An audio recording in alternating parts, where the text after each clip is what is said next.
Hi, you are listening to Baachu Talk, a podcast for government services professionals. My name is Bhaskar, and I will be sitting down with our government services leaders to share their stories, discuss their career, and learn all about the values and collective impact in our society.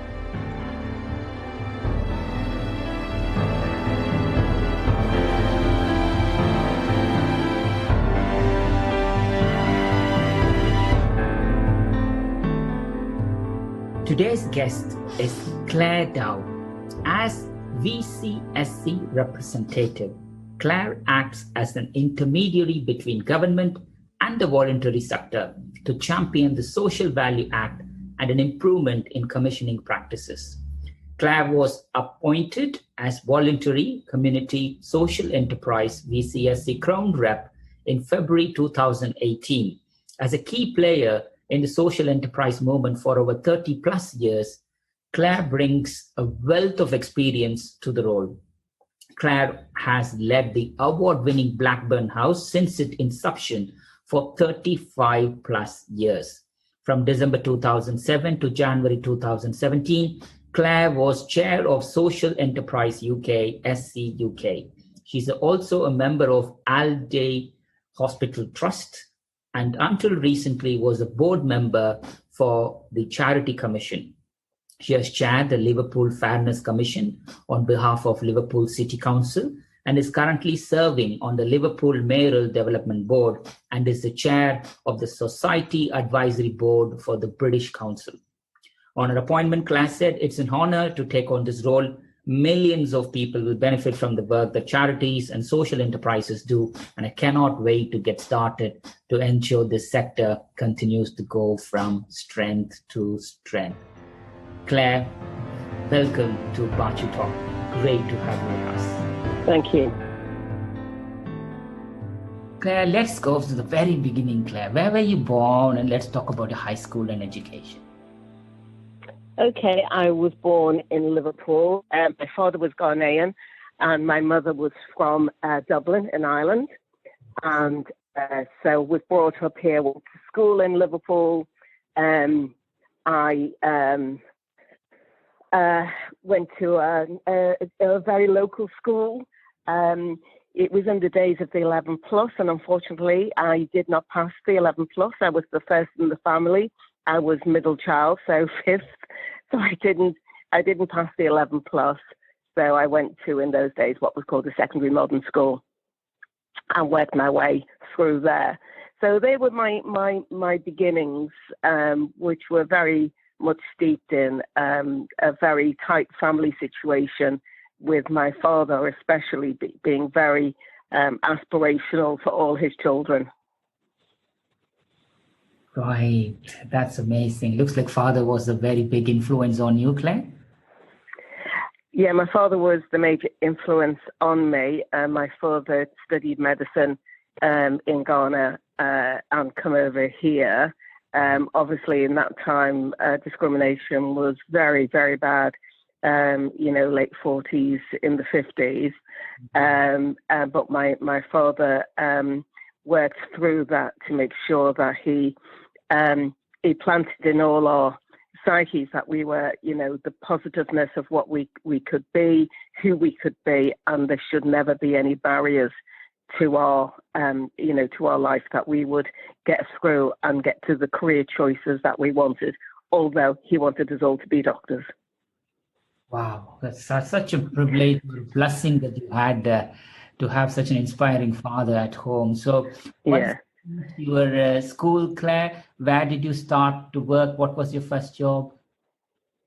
Okay, so unfortunately for the family, my father died when I was 12, which then became a very difficult. My mother, there was 9 of us, and so for my mum, that was very, very difficult.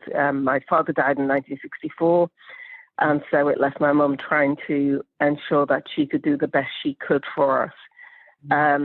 My older siblings went off to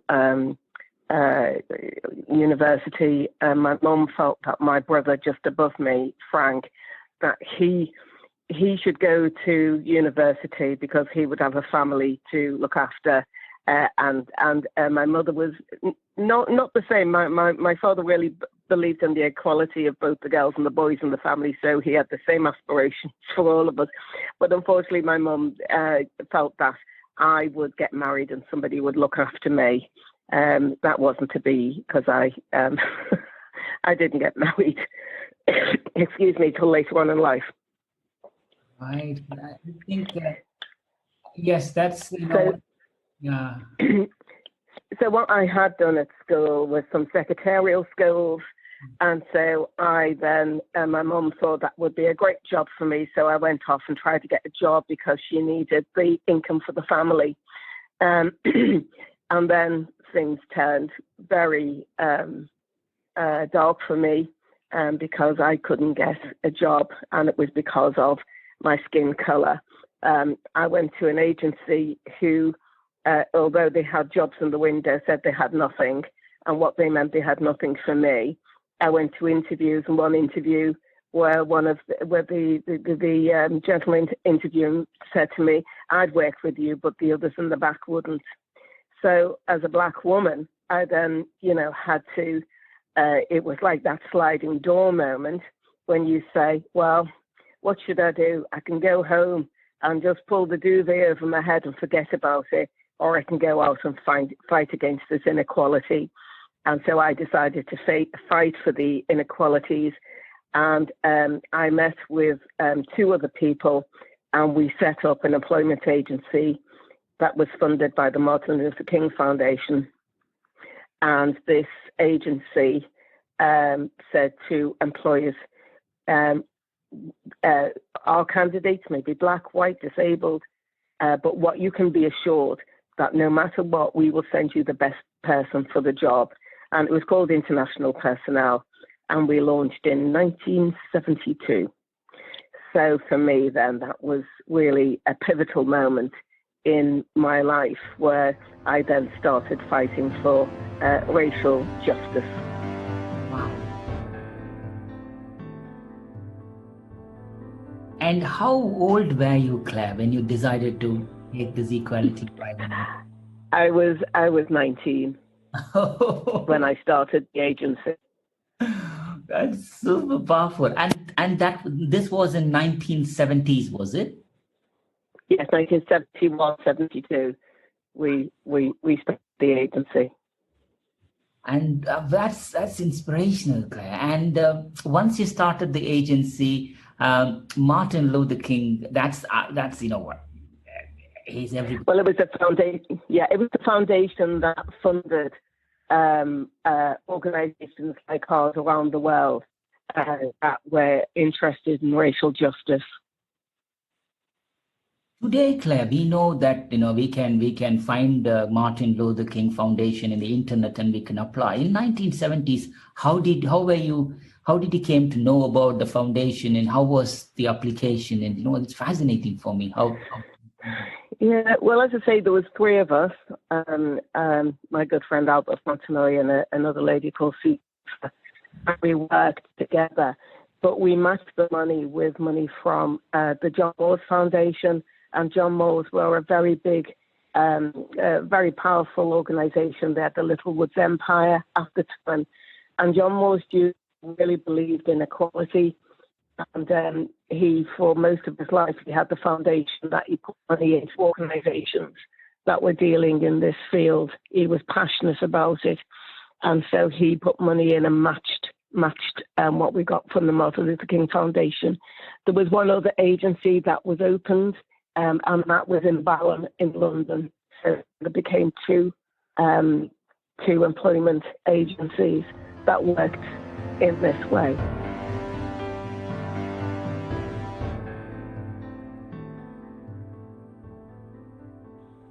Wow. And share us the journey of Blackburne House, Claire, from where you started. So after this, I went, I left the agency. I'd done the last piece of work that I was working on was that we found that although we had the employment agency, we had a lot of black people that were not getting to the educational standards that they should. So we wrote a proposal to set up an adult education centre. It was an adult education advisory, and it turned into a college, which was then called the Charles Wooten College. But I left to go to the States, and I went to, I always felt I wanted to go to university. I felt that there was something missing. And so I went to the States, and I was doing some research work, and I'd met my partner, and I went to the University of Houston, and I worked part-time on different initiatives in the States. I was in and out of the country for quite some time, and then I came back when my mum was seriously ill, and I had my daughter by then, came back home to look after my mother who had cancer. And the Charles Wooten, it was just after the 81 riots. And so the Charles Wooten Centre, which we'd done the initial scoping for, was really struggling. And so they asked me would I come in and try and support it. It lost some of its grants, so there was lots of unrest in the city at that time. So I went in and tried to stabilise the organisation, get funding back in, get programmes up and running, educational programmes up and running. The international personnel had now called itself South Liverpool personnel, personalised. And so working with them to try and get people into jobs. And there were major initiatives at the time with Michael Heseltine coming to Liverpool, and money that was then invested in Liverpool to bring it back out because it had failed on every economic and social indicator. It was really, the city was in a very bad place. So I did this work, and at the same time, I'd always been trying to fight for women's equality. As a very young woman, I was part of the women's liberation movement. One of my heroes was Angela Davis from the US, who was a very powerful symbol of what a Black woman could achieve and how she could articulate some of the issues that affected our communities. And so then there was a group of women that we decided we wanted to set up. Well, before that, I helped set up the Black Women's Liberation Group in Charles Wooten. After the riots, a lot of women were facing some monumental challenges. So I set up this women's group to give support to women. And then after that, I worked on an initiative to set up a training program dedicated to women in what was then called new technology.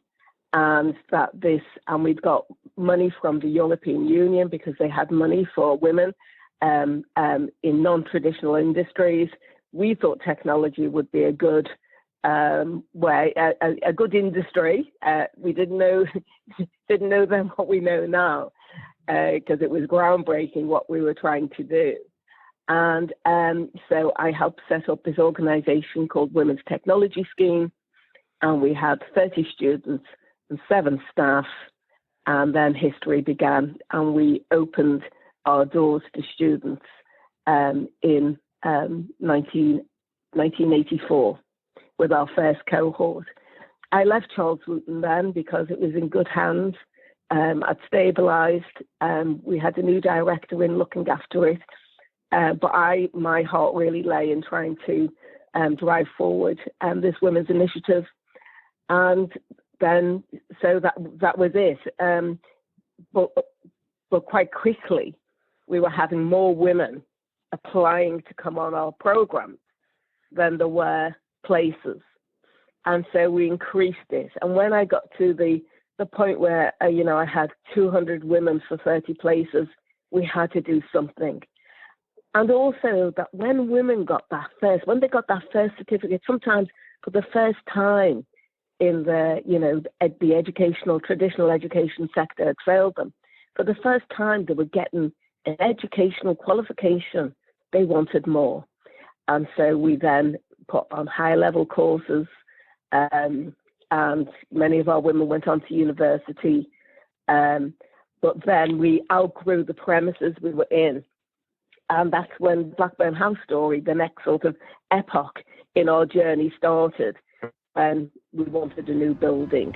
And that's where Blackburne House was born.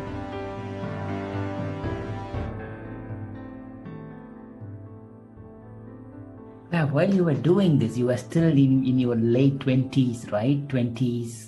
And I was now approaching my 30s when I looked at when I worked with some colleagues on women's technology, and then so what happened was there was Liverpool.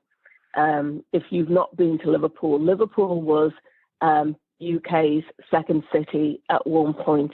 We had the Bank of England here. We have the most listed buildings outside of London because it was built on the slave trade.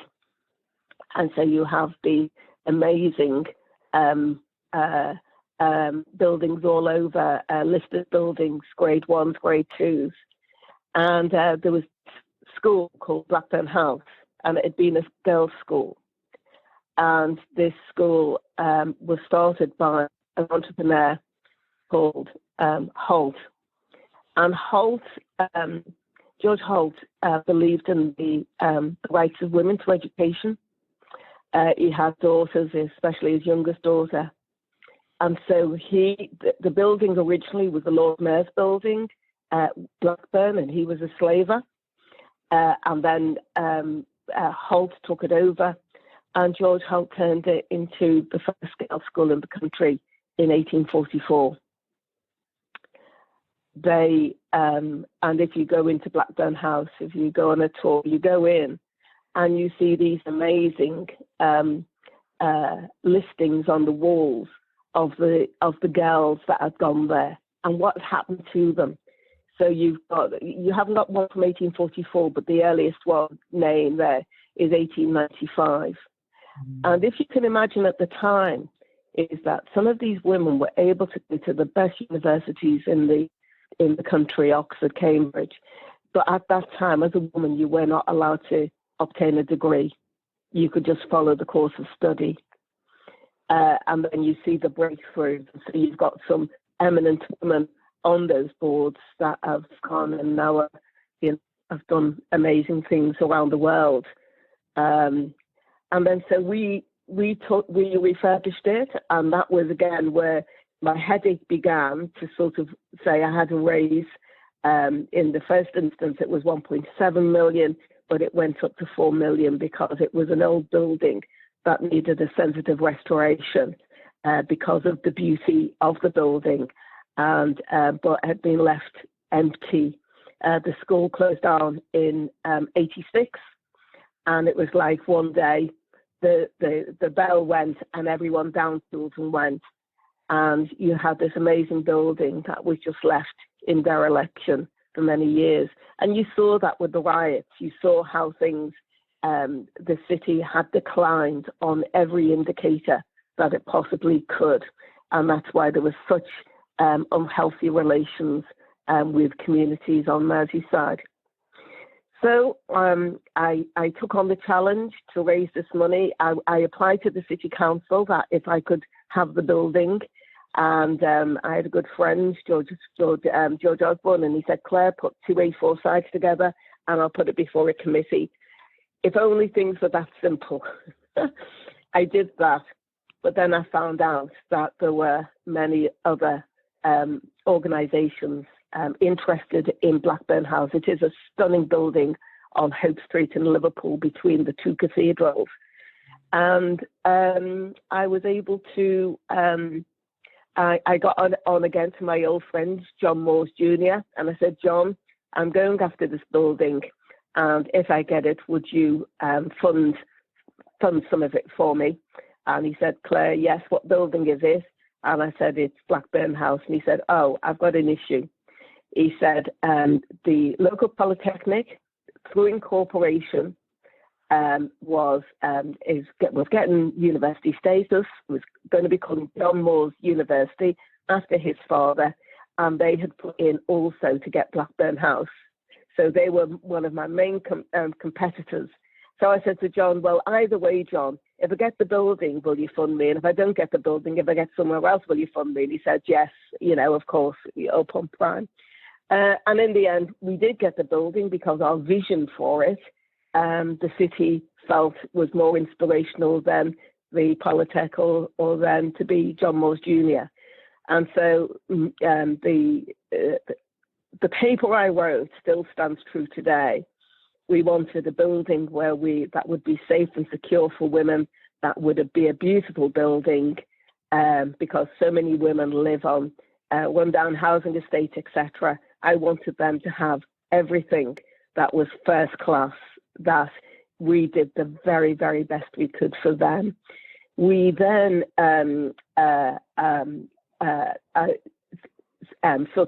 setting it in frame was raising. In the end, I had to raise £4 million for this building, which I got, because people were taken by the vision. And so it was for education and training. However, what I didn't want was a building that would suck resource away from education. So we set the rest of the building up as businesses. So we had a bistro, a health place, a nursery.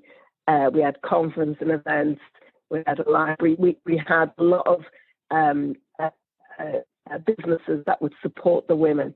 And if those businesses made a profit, go back into the coffers of the education. And there began my journey on social enterprise. And someone said to me, gosh, they're just like social enterprises.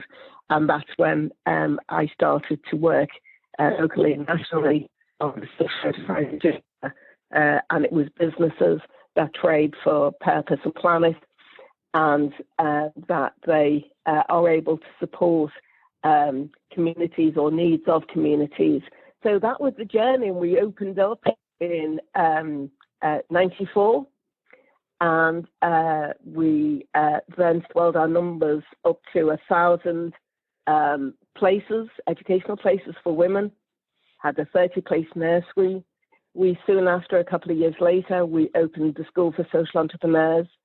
And so we had quite a few hundred cohorts going through our programs on entrepreneurship. And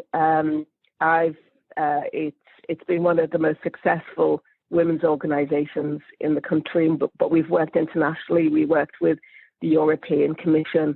I supported on helping on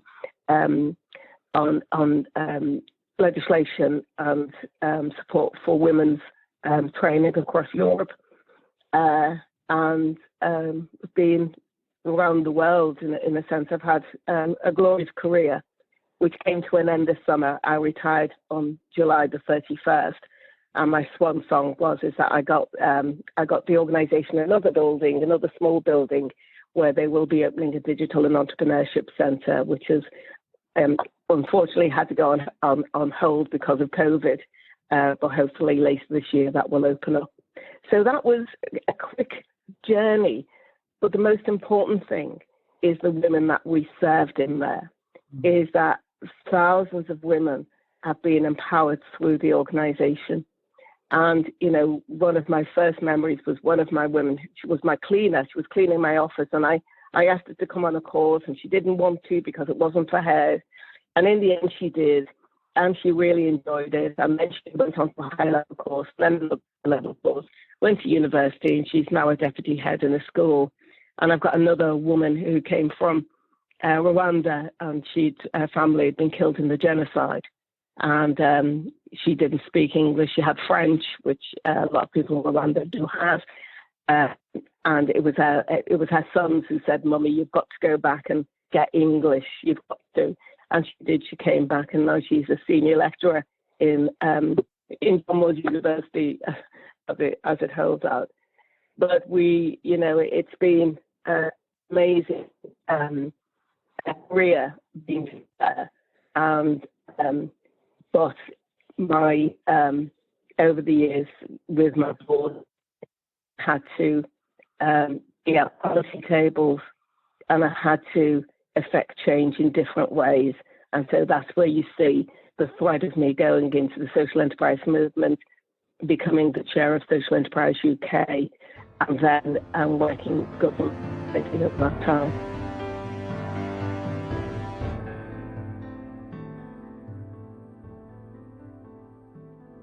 Wow, Claire, that 12-year-old girl who was lost after father's demise to all the way to empower women in the country. What was the driving force behind that push, Claire? Because even though, what you already said was, raising £4 million in the 1980s and 1990s is not an easy thing. Even now, it's not an easy thing, let alone take and, set up a team. Even to build a team of 3 people struggle. But you kind of pulled together a college, staff, funding. What was the driving force behind the whole push? The driving force for me, I look at Blackburne House now, and as I said, we started with 30 students and 7 staff. We have over 1,000 students on our programs and another 400, 500 in our entrepreneurship programs. We have over 80 staff there now. But for me, it was my father put a drive in me to say I could achieve. And when people said I couldn't, that made me more obstinate to say I could and I was going to. And so, as I said, it was a sliding door moment. You either slide to one way where you feel that it's too, the oppression's too much, you don't want to do it, or you start to say, no, this is not right. And so I always say now, I marched in the 60s and the 70s, and then in the 80s, 90s, and now in the millennium, I wanted to sit around the tables that made policy, because once you can get around those tables, you can affect change. Sometimes, it's great, I still believe, now, if there was something that I felt strongly enough, like Black Lives Matter, I would demonstrate, I'd walk. But now I felt that I was able to unlock opportunities for women, for Black people in a different way, working for, racial justice also, and economic justice.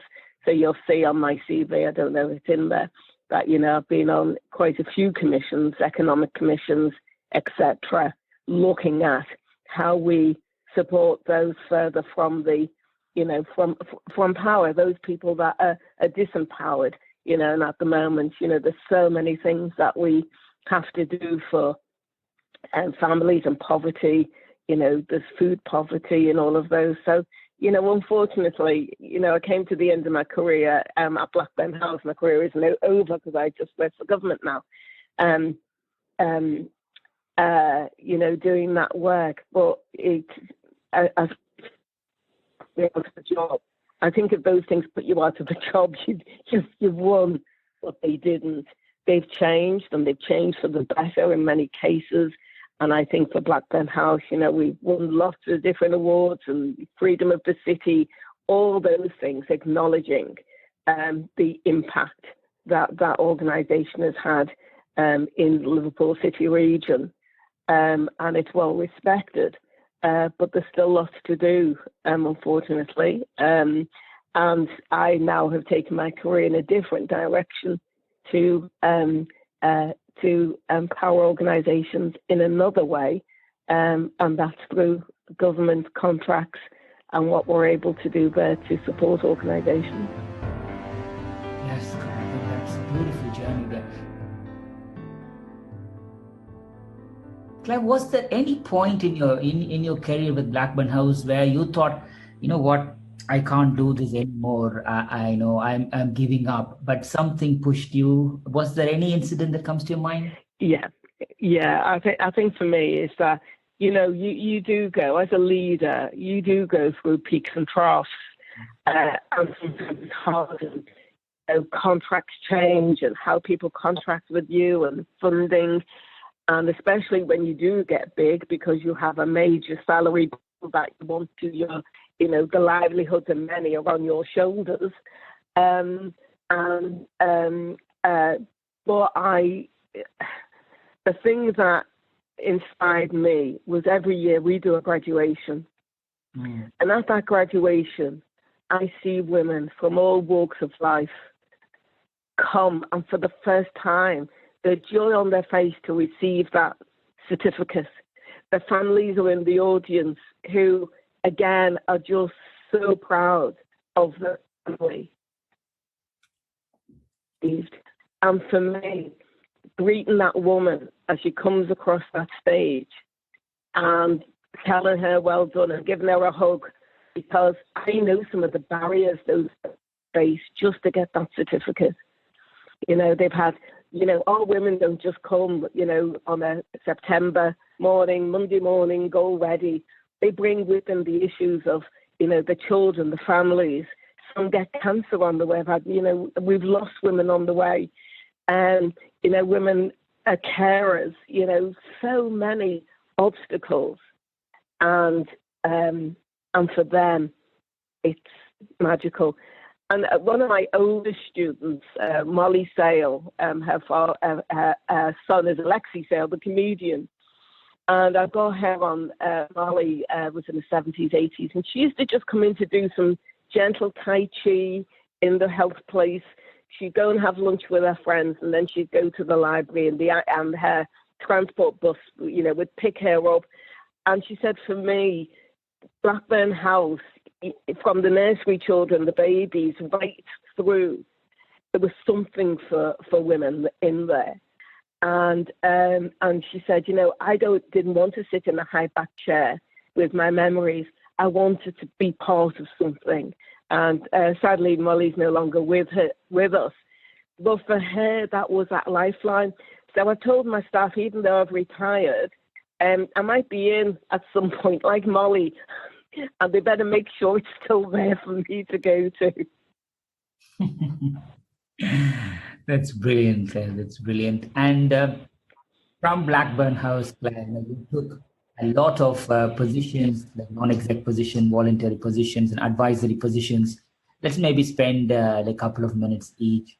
Was from Blackburn House you moved straight to become chair of Social Enterprise UK, Claire, or was there? Yeah, well, I didn't move. I was still part of Blackburn House when I became chair. Yeah. The thing for social enterprises in the early days when we were going is that we knew we needed an infrastructure group that would represent us nationally.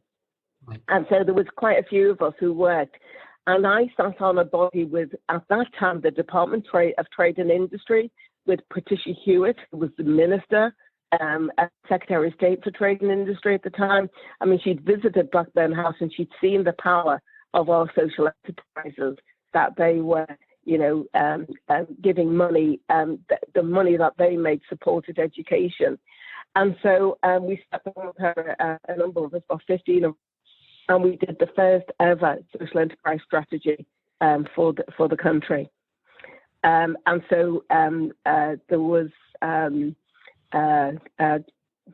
Baroness Glenys Thornton, Jonathan Bland and others, Liam Black, and that's when the Social Enterprise Coalition was set up. And it was infrastructure bodies around the country that looked after social enterprises, social entrepreneurs that came with this body, because we needed to work with government to drive social enterprise throughout the country. I sat on it, and Baroness Thornton was the first chair, and then I then was asked to become the next chair, and so I then drove it onto the next stage. We became Social Enterprise UK, and this infrastructure body has supported social enterprises within government. You know, we've clearly now demonstrated the power of social enterprise, and now community enterprise, because you've seen a lot of community small business setting up on what were once desolate high streets. You've now got community enterprises coming up. And so when you think now we've got about 100,000 social enterprises in the UK from those small beginnings, and I don't have the figure in front of me, but putting billions into the economy. So they are major, major players in the economics of this country. And they are faster growing than SMEs.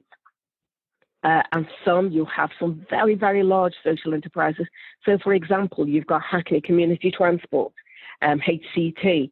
They've got bus routes, community bus routes all around the country and in the Channel Islands. And they won the contract from the private sector and the private sector entry to run the Olympic bus route when the Olympics were in London, and they won it. Not just on the price, but on the social value and impact that they will have. So they have a turnover of, I think, about 400 million. You've got, social enterprises like Divine Chocolate, and you'll see them in supermarkets.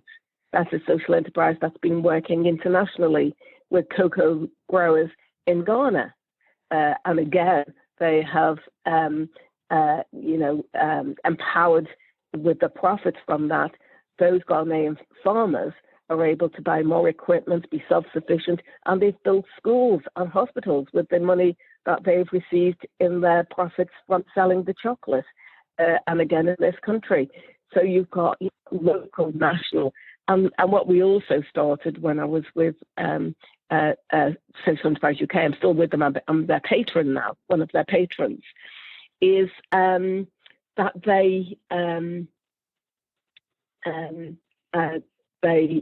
we've now got the Social Enterprise World Forum, and we have been to so many countries across the world that have social enterprises. And one lovely story, because my father died when I was very young, we never did go back to Ghana, to where he was from.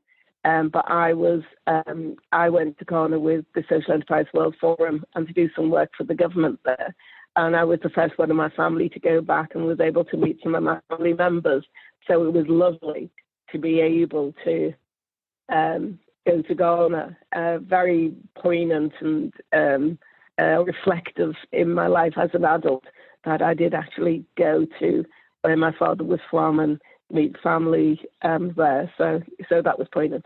But this is a big international movement now all around the country. You've got countries using social enterprise as a vehicle for change, for changing how business operates.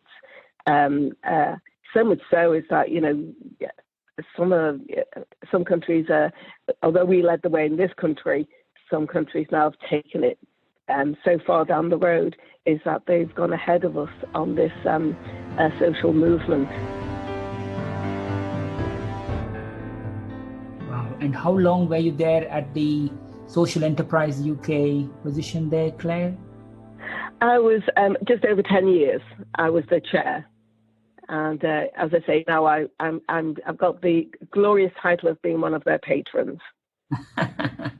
It's not glorious, Claire. No, what the contribution that you have in some unbelievable years. So again, you also took many voluntary positions in your favorite town, city, Liverpool as well. Can you share some of the roles that you took in Liverpool? Yeah. I've always been conscious that I've been drawn away to work nationally. But I believe so much in my home city, which, I do love Liverpool for all its issues and problems. It's where I was born and raised. So I worked on the Mayoral Development Corporation, as you say, looking at the economic strategy for Liverpool. I'm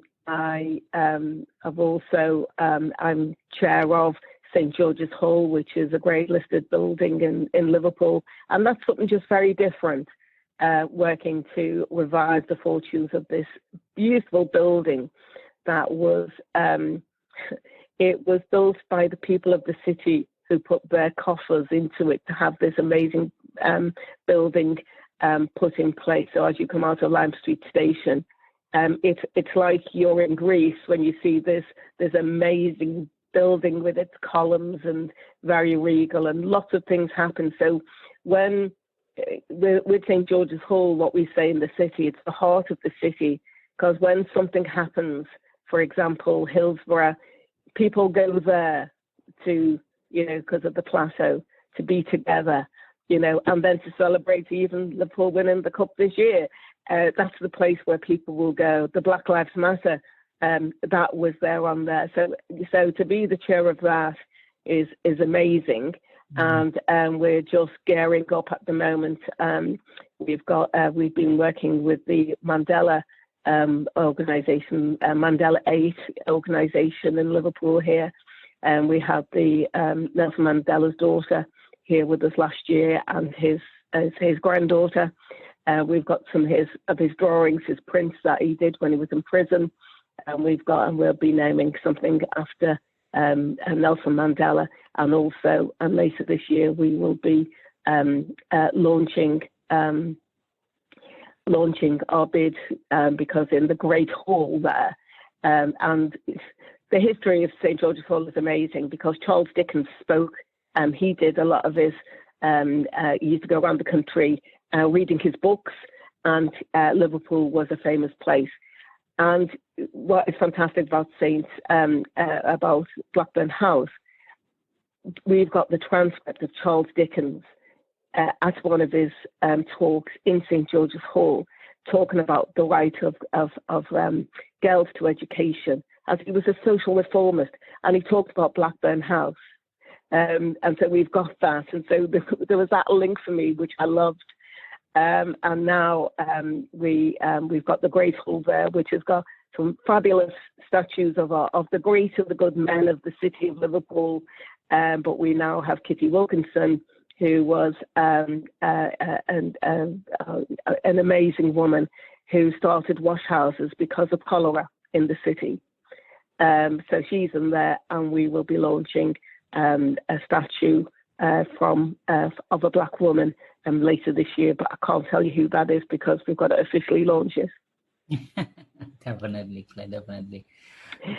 So I try and play an active role in my city, because I think I've got a bit of knowledge and skills that I can put in. So I've been helping on the city region, looking at COVID recovery at the moment, with the City Council, supporting them. I sit on Alder Hey Hospital Trust, working with them. So I always like to support some of the local organisations, but obviously, now as Crown Rep, I do have a large part to play in changing how we contract, how we procure, and that we use this as a good leverage for good. 100%, 100%. You know what, dear? And you have a beautiful journey, Claire. I don't know whether you structured your career accordingly or everything fall in place for you, but it's so nice. No, I don't structure anything. It happens. Yeah, it's very funny because if I'd have structured my life, wouldn't it have been? I think my career happened because of the barriers that were put in my way. Claire, what is the role of Crown Rep VCSE? So, VCSE sector, and just to give you a little background on what Crown Reps do, there's about 20 or so of us who are Crown Reps for the Cabinet Office, and it was set up to support civil servants in their procurement with main strategic suppliers, so to be that intermediary. But there's two Crown Reps that have got specific, so the other Crown Reps are work with a couple of strategic suppliers, but myself and Martin Trainer, we work with the sector. So Martin is the Crown Rep for the SME sector, and I'm the Crown Rep for the VCSE sector. Now, it's quite a large job, and there's been no one in the role for a couple of years prior to my being appointed. So my role in there has several elements. One is about driving social value through government and through our procurement processes and procedures. Secondly, it's to change behaviours, because procurement sometimes is done in a certain way with no analysis. We just do it because that's how we've always done it. So to change behaviours, not only with our commercial directors and our departments, but also with our strategic suppliers. And finally, it is about opening contract opportunities to the VCSE sector. The VCSE sector has lots to offer in terms of government procurement. They can reach communities, so they can work on a variety of contracts that will have an impact. And it's massive, because government has a responsibility for investing in contracts that make that money really work, that investment, that contract gets the very best it possibly can. And so this has been part of the government's thinking, and then wanting to change how procurement happens, and that we get more for every pound that we invest in a procurement, in a contract. So I came in at the time. There was lots going on, and however, we had the crash of Quillian, which made government start to rethink about how they contract again. And so David Lidington was the Secretary of State at the time. He wanted to know what else we could do. And so although we had the Social Value Act from 2012, it didn't have enough teeth in it. It was that you had to, you didn't, or you took it as an advisory act. You didn't have to implement it.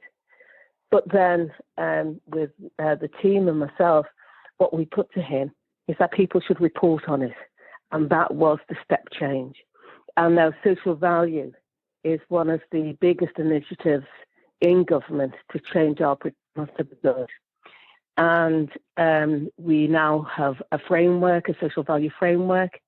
We now have 10% of all our contracts, minimum 10%, will have social value. You'll have to address the procurement process. However, for certain contracts, that should go up. For example, if you're in rehabilitation, in the MOJ, it's about people, it's about people's lives. Would you want more of a social impact from that? I would say you would. So you can see how it can work to the advantage. And so the framework, we built this framework, we went out to consultation, and unfortunately a couple of things hit us: a general election, Brexit, and a pandemic. So we went out to consultation, as I said, but it's stuck at the moment in number 10, and we'll have an announcement in the next couple of weeks for its launch. We are training 4,000 of our procurement staff on social value and how this will be integral into the contracts. With the VCSE sector now, we've done lots of work, and especially with BAME groups, women-led groups, small organisations, to ensure that they can access these contracts. And we're rolling out a programme of contract readiness. What do you need to do? We've looked at Contract Finder and all the other supportive documents and instruments we've got in government that should help people, and they also will aid this rollout.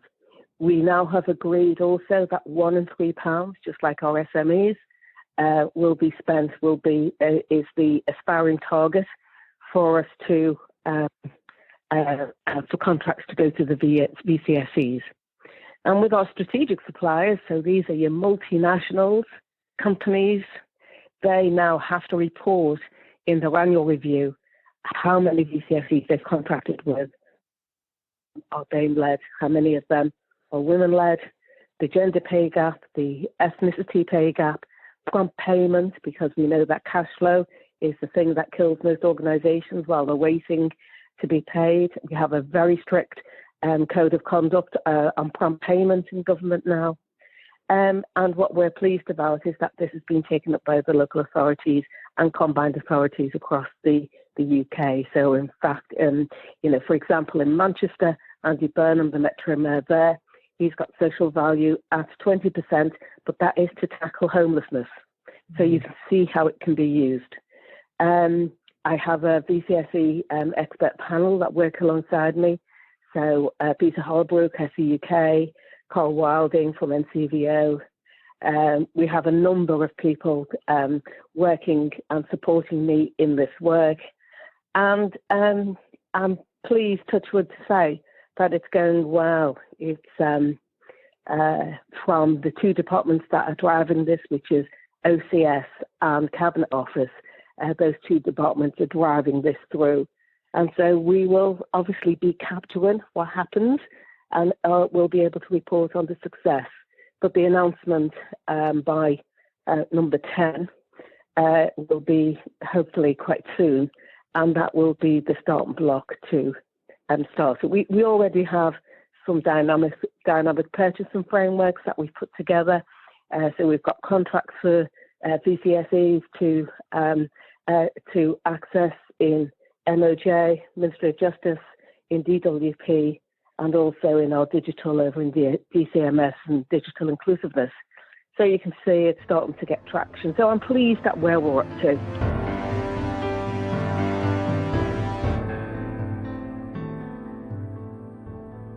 Wow, Claire, how long have you been in this role now, Claire?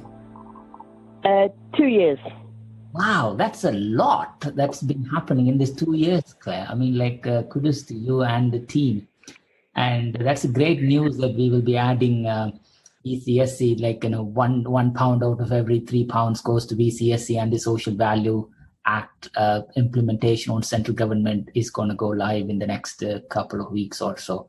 Great achievements there, Claire. So part of this role, Claire, how do you relate or work alongside other public bodies and also inside Cabinet Office, Claire? Yeah, so in the job just 2 years. So a lot has happened. I have a number of tables that with the BAME sector, women-led organisations that I'll be doing both for youth and also for disability. So we also look, because one of my key things is that we have a diverse supplier list in government, that it really does reach our communities. And if this is part of the government's levelling up agenda, I think that this will work. It will make the sector more sustainable. And at this time, post-COVID, when a lot of organisations have really suffered with the, not being able to work and get income in, this really, I hope, will be a measure that will support organisations back to their full strength and doing the work that we vitally need, because they are the social glue between government and communities up and down the country. 100%, Claire. So how long is this role remaining, Claire, and what would you like to achieve before you exit of this role? Yeah, it's for, I think, 4 or 5 years. We'll see after that. But I've still got lots to do, because the proof is in the pudding. Is that we now have got all the foundations in place. It's been, a while to try and get this. Now the next step is how does the sector sign up and get these contracts? So that is the most important part of this. And so we, the next from now on is getting the sector ready. There's contracts there to be taken up. There will be more opportunities for the sector to grow, to create, to support their communities. And we've just got to make sure that we can give them that necessary support to run this contract. The other thing that we've got in place is there are many small organisations that don't have the infrastructure to go for bids by themselves. They just don't have the people. They're very much, at the coalface of what they do. So we put with our lawyers a consortium model together. We know that some consortiums have worked against the sector and they've been used for, as fodder really. They've been the sweetener when large organisations appeal to gain contracts, but they really haven't gained as a result of having them. One will be about smaller organisations coming together and to go for contracts. And so, we'll enable them to form a really good, solid consortia. But it'll also be for some very large social enterprises and charities to also form a consortia to go for the very, very large contracts that government put out, those big multi-million contracts that go out. So there is that opportunity there also.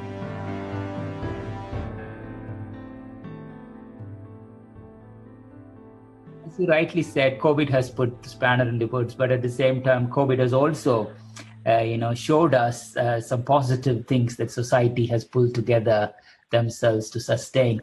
In your own opinion, Claire, did you see any inspiring stories, any inspiring actions? Oh my goodness!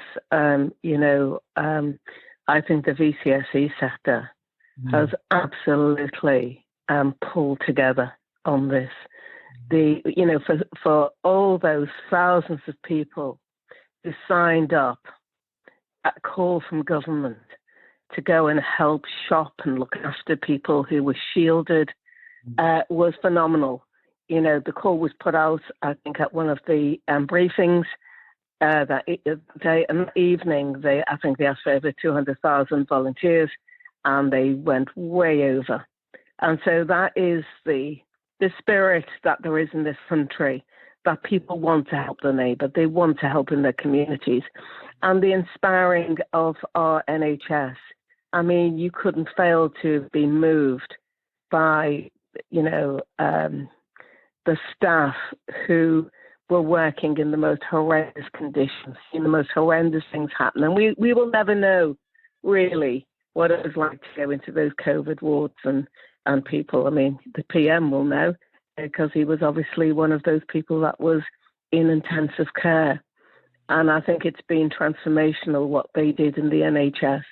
And so people coming out on that Thursday night to just clap, to show that solidarity, it brought communities together, like nothing has for a long time. And it's revolutionized how we will work, how we will deal with things in the future. But as you say, there's been lots of downs on COVID, and the people that we've lost on the way, the disproportionate effect it had on BAME communities, and throughout this, Black Lives Matter came to the fore also. And again, people wanting justice. We're looking for justice for people. It's been an extraordinary time. But there were so many organisations opening out, those organisations delivering food, making sure that, people had the supplies they need. People talk about the war effort and people doing things. It was like a silent war. And so everybody geared up to do whatever they could to support people, during this time of, national tragedy of a pandemic. 100%, Claire. But how are you coping in this COVID environment, Claire? You've been a person who inspires everybody. You're always with the community, but now we all are locked down, working from home, doing our best to, give back to the society. How are you coping? Well, I don't live in London.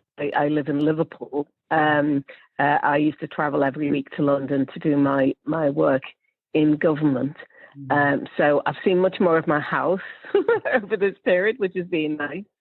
But how have I coped? I think we've all had to adapt. I was shielded because of underlying health conditions that I have. And so that was interesting. And just not, every week just, passed and passed. But we've put so many things in place now. And I think, it's great to have adapted. With 21 lock and, furlough comes to an end. And I mean, my worry is furlough coming to an end and trying to get a grasp on the state of the VCSE sector has been something I've been doing over the last couple of months, just to see what else that we can do to support our sector within government. But yeah, so for me, it's been, a lot of time with my family. I didn't see my daughter or my grandchildren for 6 months. I saw them a couple of weeks ago, which was wonderful. But just like everybody else, just having to adapt and to make sure that, you're able to do the best thing you can. I think the saddest thing for me is that I retired from my role after 37 years with Blackburne House. And so to have a Zoom leaving do wasn't what I anticipated. But, that's how it will be until we get to a point where we can, meet and celebrate and get together again. So that was a bit sad for me, not to be, with all the people I've worked with many, many years. So anyway, that will hopefully happen in the future. But, it's a time of reflection on life. And I think everybody's had to do that, to say, these things happen in life. But also it brought the best behaviours you could ever see to the fore also.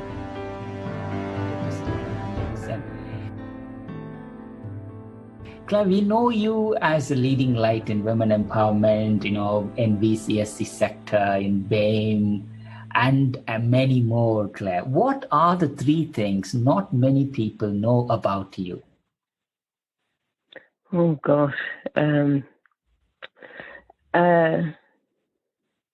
I suppose I talked about my early life, which some people will not know.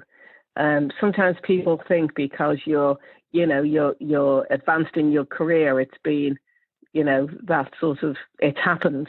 But it was a struggle. My life was a struggle to try and, help and support my family and my mother at a time of need, financial need for the family. And I never thought that I would get to where I am.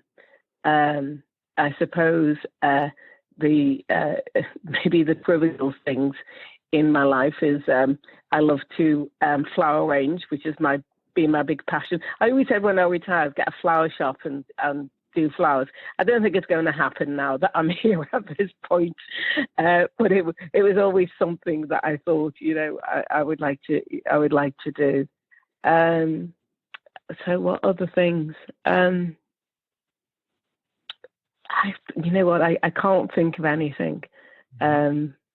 People think about giving back and doing things, and I think the most rewarding things I do at the moment is to coach some other, younger women, Black women who want to aspire. And that for me is so rewarding as a person to support and to help in that way, to see the next generation of women leaders come into the fore, because, we really do need to ensure equality. I always thought I'd leave my job at Blackburne House.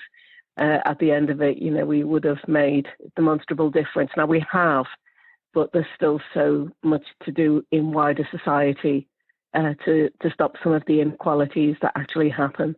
So it's just doing those things and those quiet things in terms of, being able to, do my flowers and do things that are good for me. I love boxing and doing other things. So a bit of a, not a health nut, but I really enjoy working out and doing things. And my vice is a nice glass of fine wine now and again. So, what trait do you like the most about yourself? I think I'm very ambitious, but not ambitious for me. I'm ambitious for others and for the cause that because I mentioned at the beginning that it was a sliding moment in my life. And with either that, I went back and home and forgot about it, or I fought the barriers that were being put in my way. And I suppose that, I had that ambition. I had that ambition during Blackburne House for all of our women to succeed. And I have an ambition for the VCSE sector to show just what it can do. It's the most marvellous thing in this country and around the world when communities come together to look at what needs doing and to seeing that challenge and supporting others. And to me, that's what my life career became in the end. You asked me, did I plan my career at the beginning? I didn't plan anything. It happened. But I'm glad it happened in this way because it's brought so much richness to my life, sometimes disappointment, but I usually try and get over the disappointments and get back positive. So for me, it is, ambition and drive to ensure that we have an equal society and that we can do some of the great things that can support all of us in whatever we do.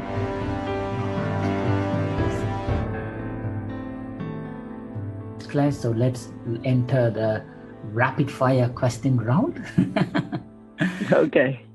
So, what do you cook better than anyone? Oh, I love cooking.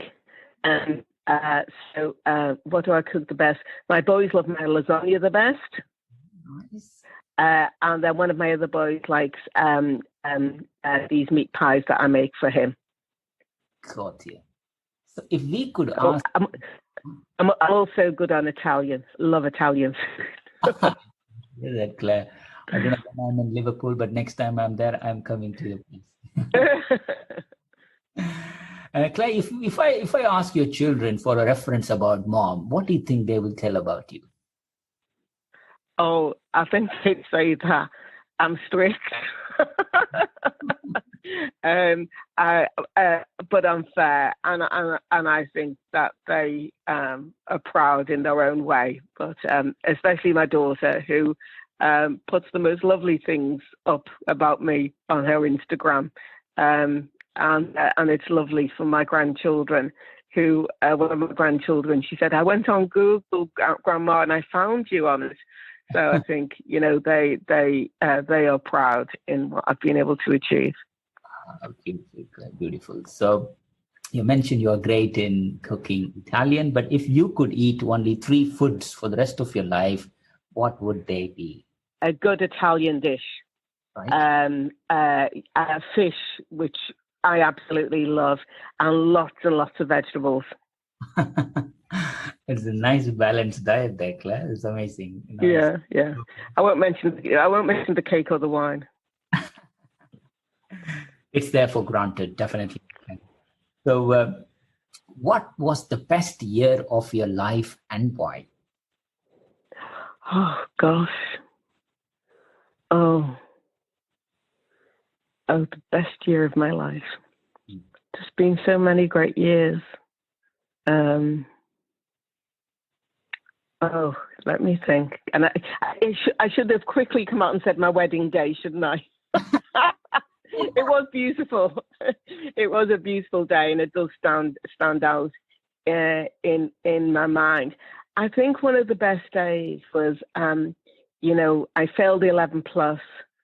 I always felt inadequate because I didn't have qualifications. I didn't have GCSEs or anything.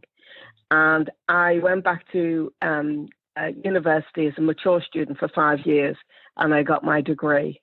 And I think the proudest moment was to walk across the stage and get my degree as an adult student, and that I did very well with the degree I got, and that it was something I never thought I'd achieve. I didn't think I academically could have done it. I did. Oh, that's powerful, Claire. Amazing. If you could be anywhere else right now, assume there is no COVID, where would you go? Oh, Tuscany. Yes, in the middle of Tuscany, which I will be in 10 days' time.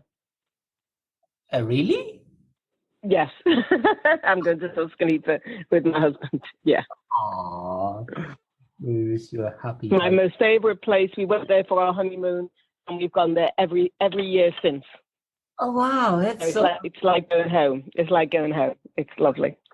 romantic, Claire. I hope my wife doesn't listen to this particular.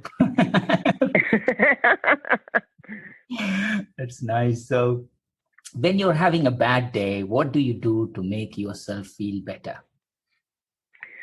Oh, when you're having a bad day, sometimes it's just having a little workout or a walk, walking, going out and just walking around the block. I'm very lucky. I'm at the end of my road is the River Mersey, so it's always a lovely, place to see, things happening on the River Mersey. But just going for a walk and clearing your head and trying to make sense of things. But also sometimes at night, you get very stressed from the day's work. And my other thing I love to do is to listen to BBC Sounds and download the play and really get lost in that with my headphones. Wow, that's a lot going on there, considering you have a very busy life. Amazing. So, which history character would you like to meet and why? I suppose for me, it's still quite contemporary. And I'd love to spend an hour with Nelson Mandela to talk things through. I've been to Cape Town. I've been to Robben Island where he was incarcerated. And for a man to come out of that with reconciliation and a heart that was willing to forgive, not to forget, but to forgive what happened, to me, it's quite amazing. Yes, so true. So,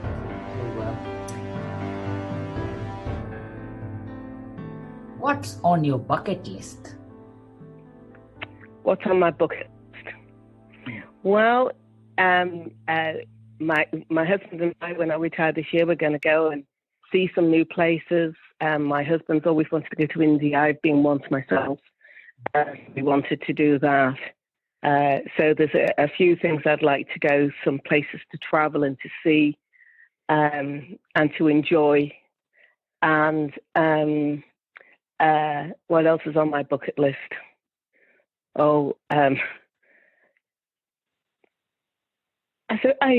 suppose is the job I'm doing at the moment, I feel is one of the most important things that I will be able to give back to the sector that I've belonged to for the majority of my working life.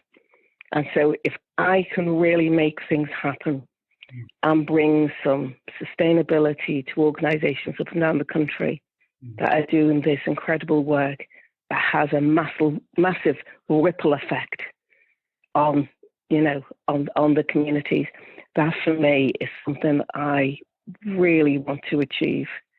So yeah, it's my bucket list is about travelling and just finishing off my working life in a way that I can sit back and reflect and say, I did okay. Wow, amazing, Claire. So you have done so many stuff here, Claire. If you look back and see, this is the most courageous thing that I've ever done in my life, what would it be? Oh, the most courageous, the thing that I did, and I have to say, is that I was backed by some courageous women. And that was when I wanted to get Blackburne House. And what that took me away from is that, we were in another building where we just paid our rent.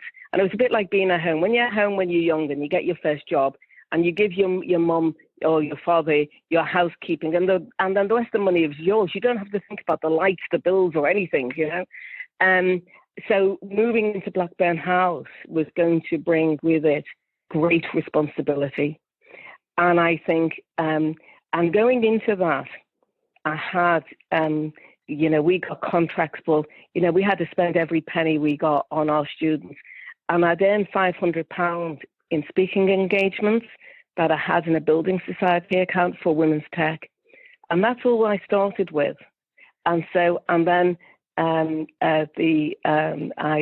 was able to get, people to agree to do things, some women architects to do some initial drawings for us with our, for our pitch. And I suppose that I had the determination with that little bit of money to go in and then raise £4 million to have this incredible building and this organisation for the women of Merseyside. And lots of people from around the world, we've had women from China, from Europe, come to see our building and to come and see what we did, because it was one on its own, in the development of women's rights in Liverpool. And so it's been a beacon, in the country for what we've been able to achieve. And I suppose that for me was a big challenge, because I had to take on a building, but I had to make all those businesses work too. So it did keep me awake at night, and I used to sit outside the building now and again thinking, oh, I think I've gone too far this time. So that will always stick out as monumental in what I was able to do, and to sell to my board and to my teams to say, come with me, we're taking a big risk, but come with me because it will work. And before I left, I looked at the 2-page document I put into the City Council in the early 90s for the building. And what is clear and crisp mission of what we said we were going to do still holds true today, as it did over 20 years ago when we moved into that building.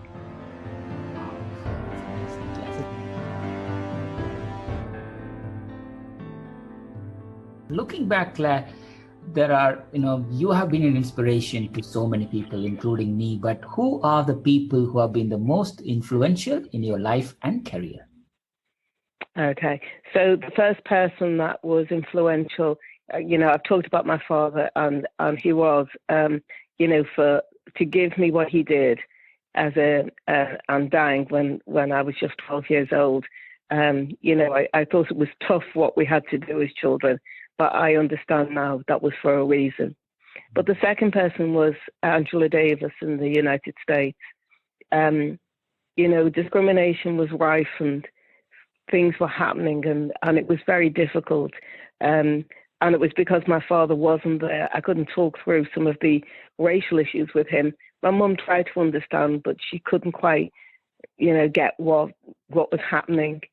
And Angela Davis came onto the scene in the US, and she spoke in a language that I understood, the politics that came out of her mouth, and the inspirational books that she wrote.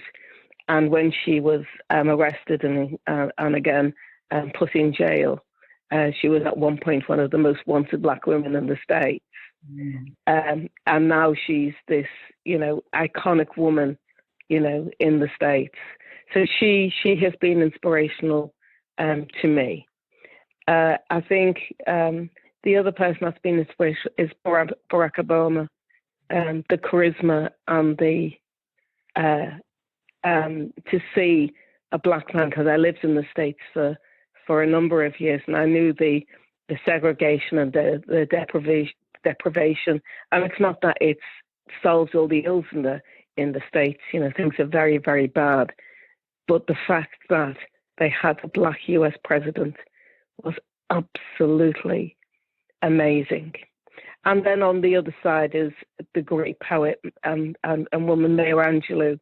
If you read some of her poetry, some of the things she wrote about, and now I rise, talking about rising through all the issues and the oppressions that there are.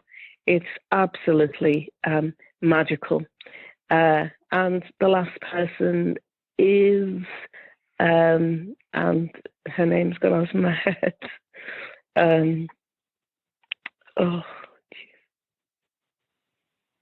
Oh, that's awful. She's gone off my head. She was in charge of the IMF. So it's Christine Lagarde, who was she was the president of the IMF.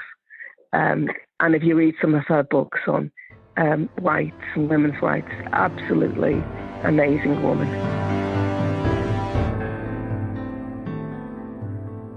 what advice would you give a BAME aspirant or a women aspirants who want to pursue a successful career similar to yours? Oh, I think you have to be tenacious. You need to get someone that is a good coach, someone that you can, even for me now, sometimes, I have some friends ring and just say, well, this is what I'm thinking. What's your thoughts? Do you think it's the right path? And having those people there to support you, not to say no. And when you get your foot in the door, don't let it shut behind you. Keep that door open for other people to come through. What you get, how you support others, you will reap the rewards of bringing people alongside you and with you on that journey.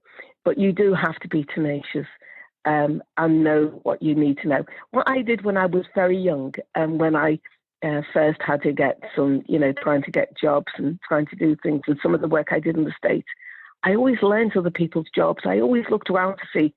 I was very curious about what other people did, and not that I was trying to take the job off them, but it was just to add to my knowledge base on what I can do. I could do.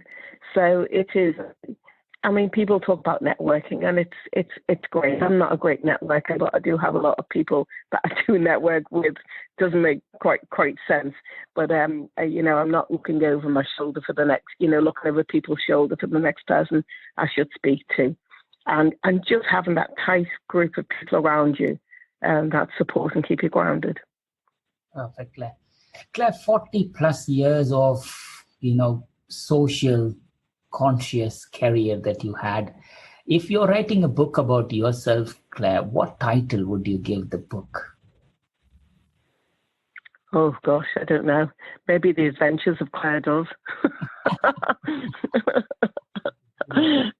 I'm not too sure. I think I would have to leave that up to somebody more qualified. Maybe my husband who writes books could do it. Brilliant. And if we make Adventures of Claire Dow as a Hollywood movie, which actress would you think should act as your role?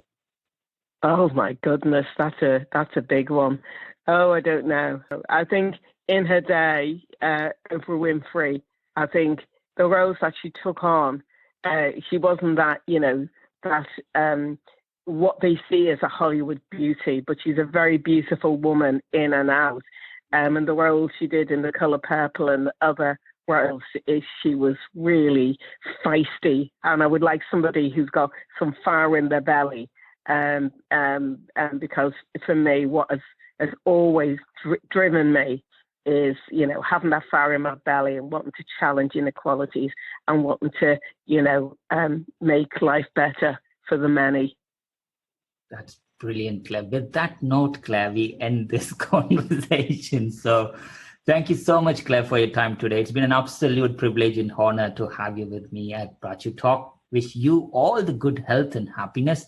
Please continue to inspire BAME aspirants, women aspirants, VCSE aspirants, every single person you touch, as you always do. Please do stay kind, stay healthy, and continue inspiring, Claire. Thank you so much.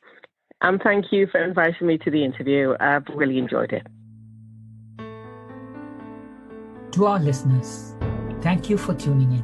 Please do visit baachu.com/Baachu Talk podcast to this specific episode link to everything that was mentioned in this episode. Don't forget to subscribe, review, and share Baachu Talk podcast with your loved ones. We will see you at the next episode with another special guest. Until then, it's Bhaskar Sundram from Baachu signing off.